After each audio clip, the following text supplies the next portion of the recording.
welcome once again to Living in the 21st Century. Joining me today is Vasyl Shavchenko, former Minister of Transportation of Ukraine. Vasyl, it's always a pleasure to have you on the show. Thank you for having me. Thank you for invitation. It's always a pleasure, my friend.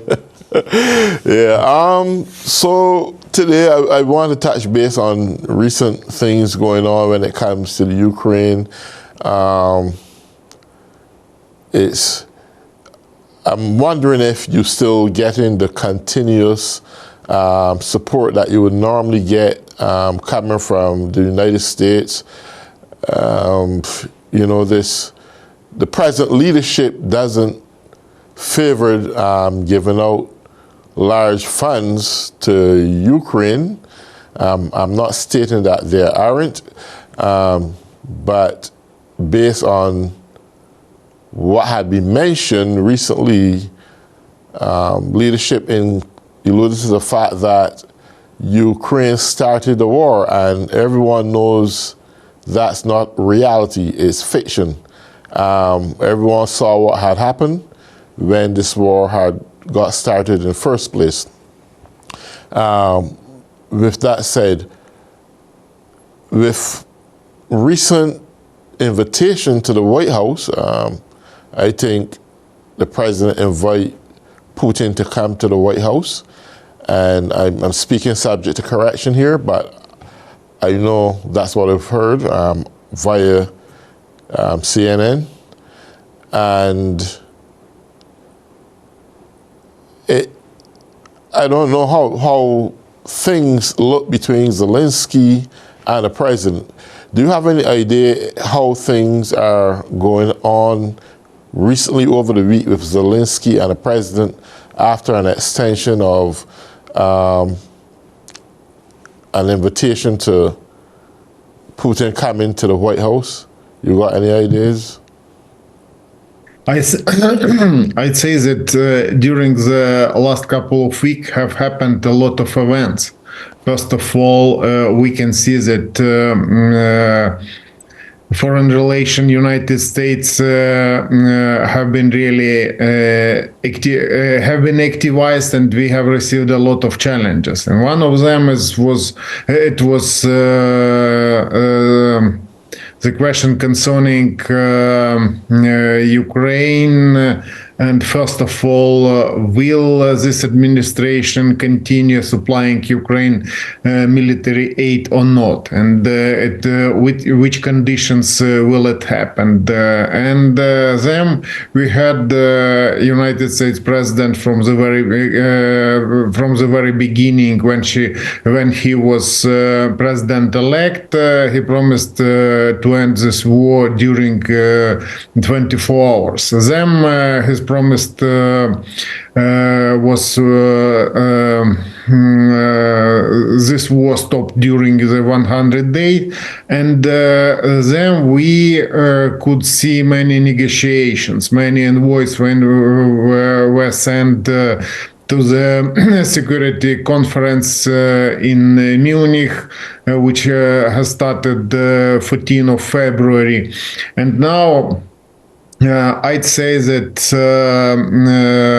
negotiation which United States president had with the Russia president, it seems to me, I apologize for my opinion, but it was a mistake, because Russia's officials were expecting, and I think that United States president wanted him to agree, first of all, ceasefire to continue negotiations, and after that to inform it Ukraine's president. But Russians decided not to answer, because they are not interested in ceasefire in Ukraine. They are going to involve United States president in negotiations between Russia and maybe China.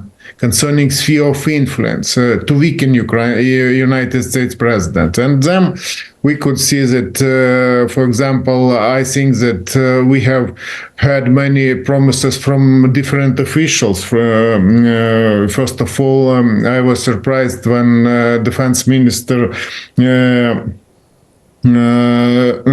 United States commented that Ukraine can receive back nuclear weapon, but it depends on Donald Trump's decision. And then we heard Vice President of United States decision concerning allocating United States forces in Ukraine to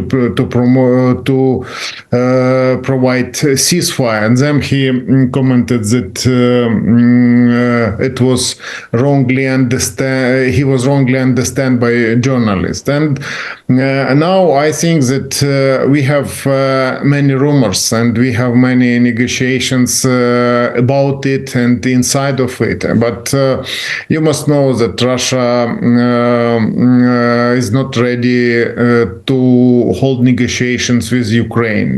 They are not ready to have negotiations with Europeans. They are interested in holding negotiation with United States presidents concerning sphere of influence, and they will demand, first of all,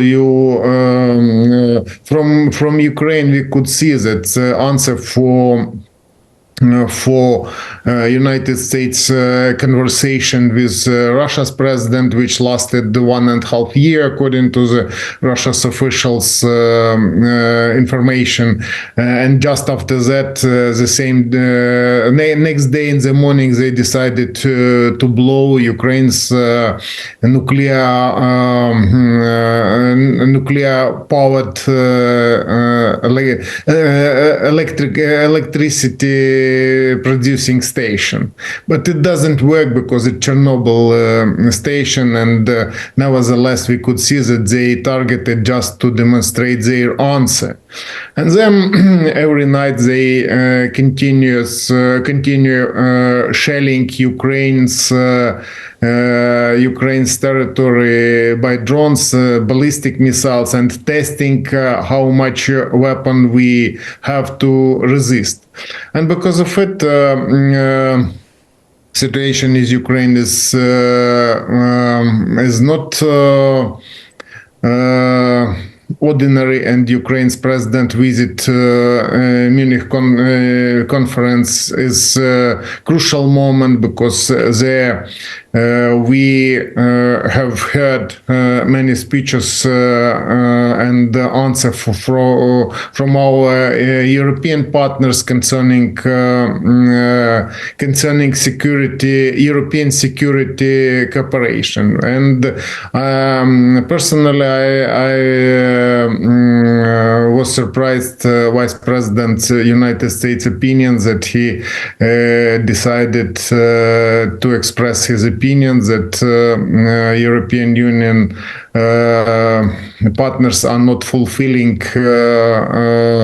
their obligation concerning NATO bloc and concerning further negotiations about funding this NATO bloc budget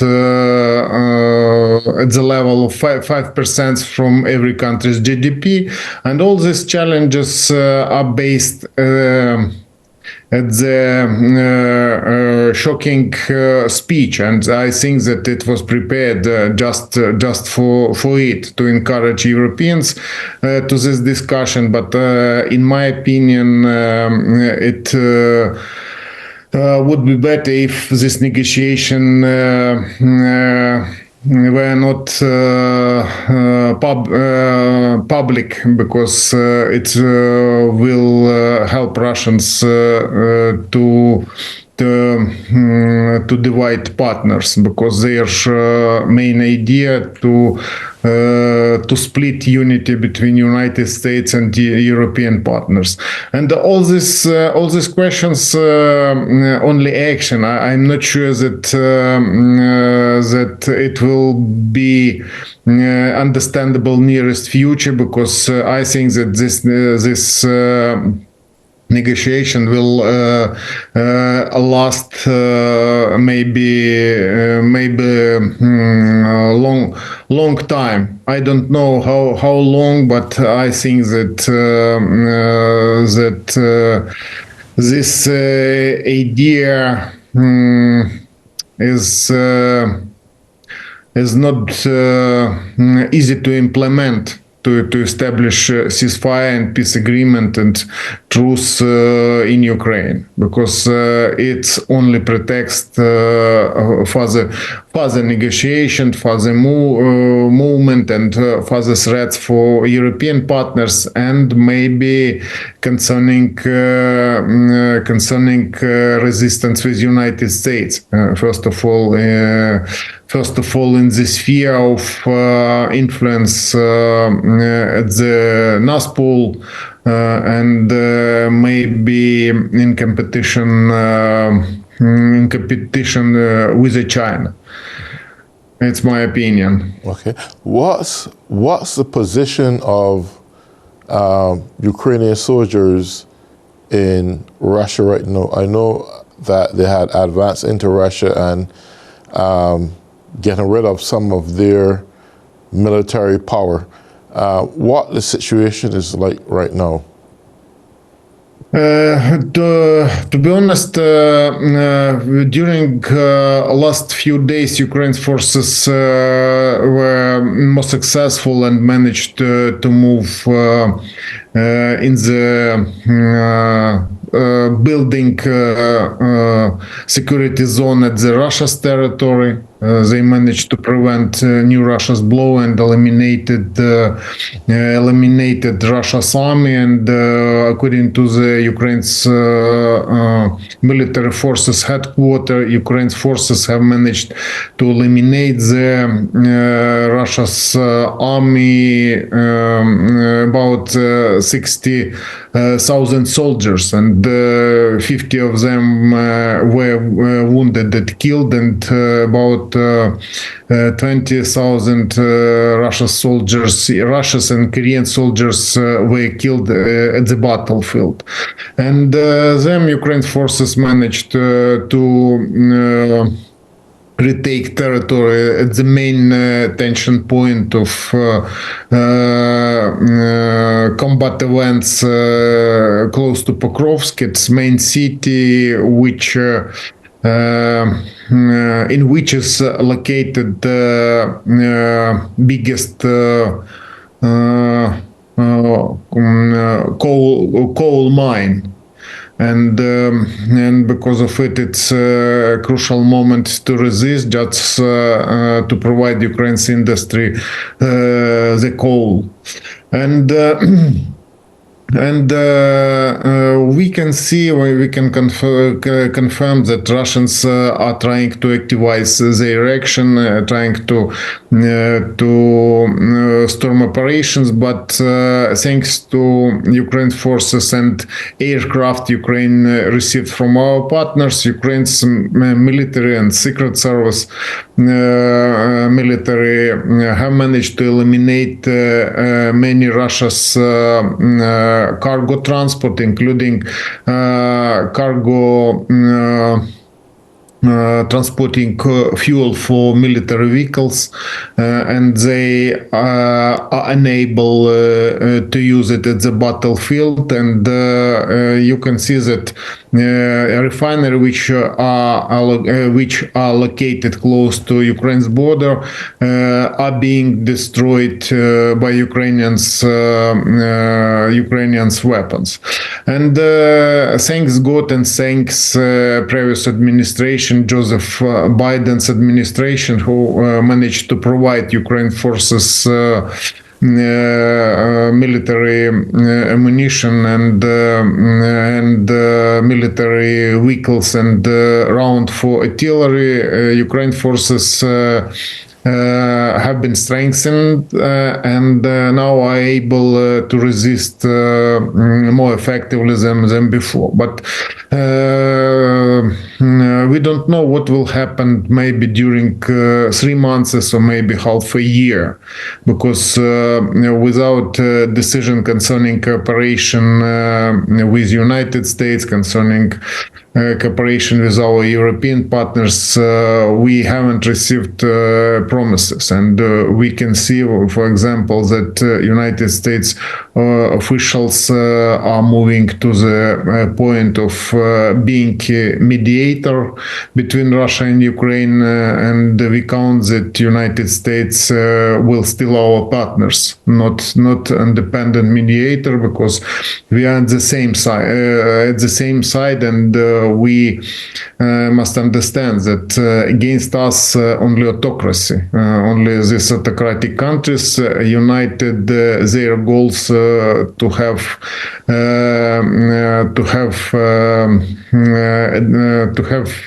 influence and to take advantages in the world. But nevertheless, I'd say that European partners during this conference have expressed many promises concerning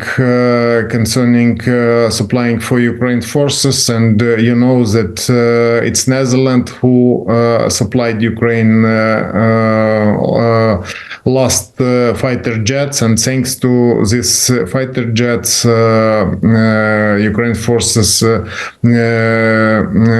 has received a chance to prevent many blows. And for example, lately was shown picture Ukraine's fighter jet, which is fixed with extra tanks and without long-range missiles, and the experts comment that it was combat events which were when fighter jet were covering storm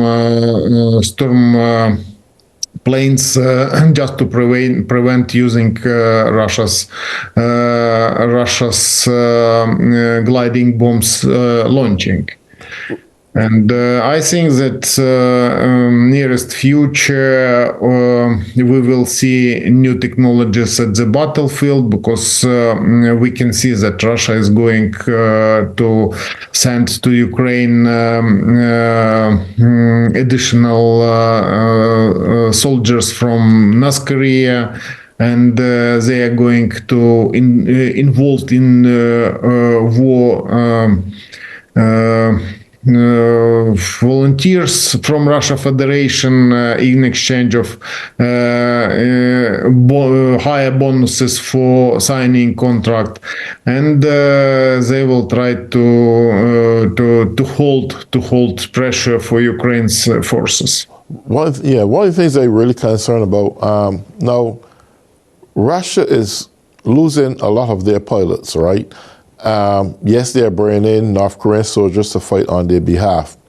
My concern is the more this war persists, or prolong rather, how much more manpower would Russia have to fight their war? Is North Korea continuously going to give Russia the support they want in terms of giving them soldiers to fight a war that even doesn't really concern them? I can refer the expert's opinion, because according to the Ukrainian expert's opinion, I had information that to have opportunity to attack Ukraine again, Russia have to draft 500,000 soldiers, and they are going to do it. But during the month, they can draft about 40,000 soldiers, and at the same time, Ukraine's killing or heavily wounds the same number Russia soldiers, and it means without the extra drafting campaigns, they will not be able to provide serious breakthrough at the Ukraine-Russia's battle line.